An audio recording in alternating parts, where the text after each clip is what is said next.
அம்மா, புலான் சாது பற்றி உங்களோட அறிமுகத்தை பற்றி சொல்லுங்கம்மா. அறிமுகம் நான் ஆசிரியர் வேலை பார்த்தேன் பக்கத்தில் பொன்னமராஜில். அங்கேருந்து ஒரு ஆசிரியர் தான் கூட்டியாந்து சாமியை இன்ட்ரடியூஸ் பண்ணாங்க. சாமி ரொம்ப அன்பாக எளிமையாக இருந்தாங்க. வேறு போலி சாமியார் மாதிரி இல்லாமல் ரொம்ப எளிமையாக இருந்தாங்க. எனக்கு ஏற்கனவே ஆன்மீக தேடல் இருந்ததுனால ஒரு அமைதியும் ஆனந்தமும் கிடைச்சிது. அவரோட எப்போவுமே இன்னும் ஒரு சாமி அருள்வழியார்னு ஒருவர், முருகேசன் சொல்லி காரைக்குடியிலேருந்து வருவார். அவங்கெல்லாம் ஒரு நல்ல தவநிலையில் இருக்கிறவங்க, தெய்வ தொடர்போடு இருக்கிறவங்க. அவங்கெல்லாம் உட்காந்துருப்பாங்க. எல்லாருமா ஆனந்தமாக பேசி, சாமி எதுவும் சாப்பிட மாட்டார், கடலைப்பருப்பு மாத்திரம் சாப்பிடுவார். நாங்கள் சாதம் கொண்டு வந்து வச்சு சாப்பிடுவோம். அன்பாக பார்த்துட்டே இருப்பார் எங்களை.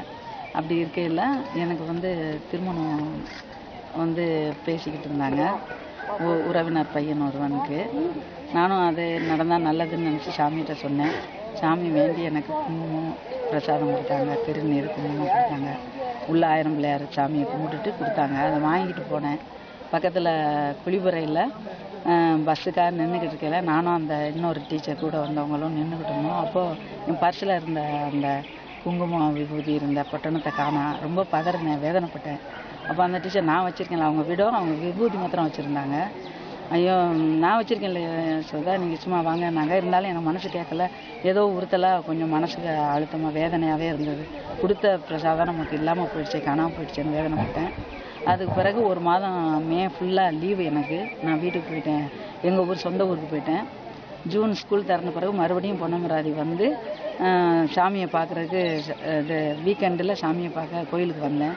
அப்போ அந்த மாதிரி சொன்னேன், நீங்கள் கொடுத்தது காணா போயிடுச்சு சாமின்னேன். அப்போ அவர் சிரிச்சுக்கிட்டே, எனக்கு தெரியும், அது ஒரு தேவதை கொண்டாந்து என்கிட்ட கொடுத்துருச்சு, அது வேணாம்ப்பான்னு சொல்லிடுச்சு அப்படின்னாரு. நான் கொஞ்சம் சங்கடப்பட்டேன். அப்போ அவர் அதுவும் சொன்னார், இந்த வெள்ளரி பிஞ்சு நீங்கள் வாங்கியாந்தது எனக்குன்னு உங்களுக்குன்னு நினச்சிங்கன்னா எப்படி கிடைக்கும், அது உங்களுக்கு இல்லை அப்படின்னு சொன்னார். அப்படி சொல்லிவிட்டு, அது வேண்டாம், ஏன் இந்த ஆளுங்கெல்லாம் கல்யாணம் பண்ணி ஏற்கனவே குழந்தை பற்றிட்டு இப்படி பொண்ணு கேட்குறாங்க அப்படிங்கிற மாதிரி சொன்னார்.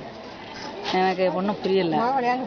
சரி, நான் வந்துட்டேன். அதுக்கு பிறகு அந்த விஷயம் தெரிஞ்சது எங்களுக்கு. அந்த மாப்பிள்ளை ஏற்கனவே ஒரு பொண்ணோட கல்யாணம் பண்ணி குழந்தையோட இருக்காரு.